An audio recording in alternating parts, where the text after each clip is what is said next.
ここから睡眠についてのエイブラハムの対話をたどっていきます。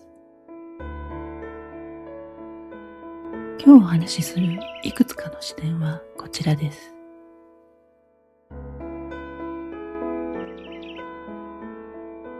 眠れない夜、私たちはついちゃんと寝なきゃと思い込んでしまいます。でもエイブラハムは睡眠を疲労回復のための時間とは少し違う角度から見ています。眠っている間、健在意識は静かに退き、私たちの抵抗はゼロになります。その時、元ソースからのエネルギーがまっすぐ流れ込み、自分との間にあった波動ギャップが優しく埋められていくと、エイブラハムは語っています。物質世界にいながら、私たちが最も源に近づける時間、それが睡眠だと言います。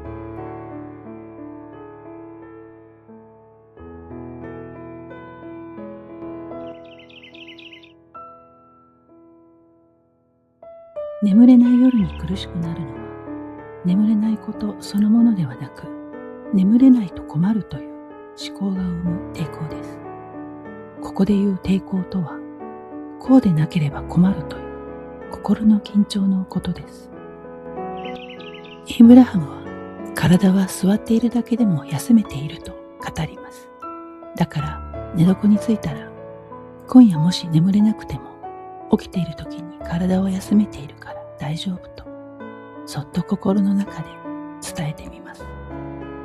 心配事を追いかけるのは一休みして、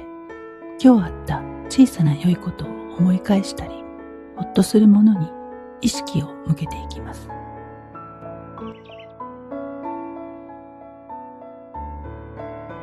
エイブラハムは心と体の調子が整ってくるほど、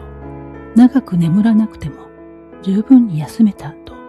感じられるようになると言います。元ソースの波動に近づいている状態だからです。そうなると、むしろ自然と起きていたくなる感覚が生まれてくると言います。気持ちが軽くなり、やりたいことに向かうエネルギーが静かに湧いてくるからです。睡眠の質はどれだけ長く眠ったかよりも、心の中の抵抗がどれだけ静まったかで決まると、エイブラハムは語ります。そして、体が疲れた時に、その都度少し眠ればいいと言います。昼食後に短く休んだり、仕事の後に仮眠をとったり、体のリズムに合わせて休む方が自然だと勧めています。体は本来とても正直で、必要な時に必要なだけ休もうとします。睡眠は決まった時間にまとめて取るだけではなく、小さな休息を重ねることで深まることもあります。この抵抗を手放すということがどういうことなのか、その感覚が伝わるエピソードがあります。ある質問者は、いびきをかく人と同じ部屋で眠れず、耳栓をしても夜明けまでずっと横になっていた。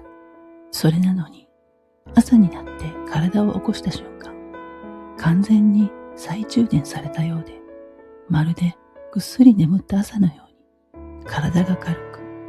エネルギーが満ちていたと感じたそうです。その理由をエイブラハムに尋ねました。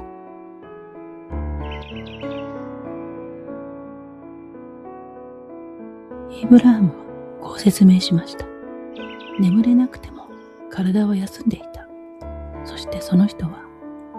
いびきのリズムに自然と巻き込まれ、意識しないまま抵抗を手放していたのだと。エネルギーを再活性化させる鍵は、眠ることではなく、抵抗を手放すことだと語っています。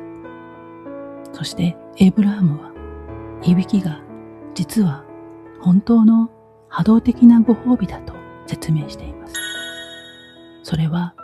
いびきをかく本人だけでなく、その音を聞いている人にも恩恵をもたらす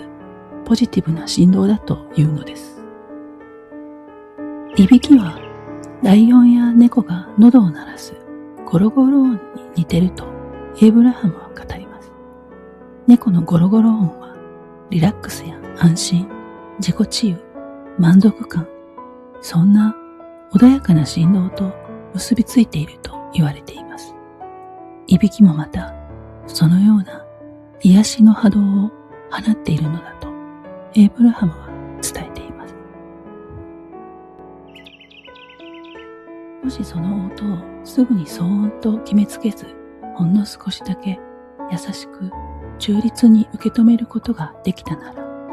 その振動に身を委ねることで聞いている側の心の力みもふっとほどけていきます。そうしているうちに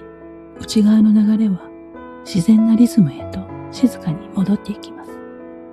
だから眠れなかったはずの人が朝にはリフレッシュしていたのです。睡眠にまつわるエイブラハムの教えはいつもの見方が変わるような新鮮な視点でした。眠れない夜は無理に眠ろうとしなくても大丈夫。体は横になっているだけで必要な休息を続けている。そんな教えは心をそっと和らげてくれます。思考が少しほどけたとき、休息の働きは自然に深まっていきます。今夜は静けさと一緒に過ごしてみてください。体も心も静かに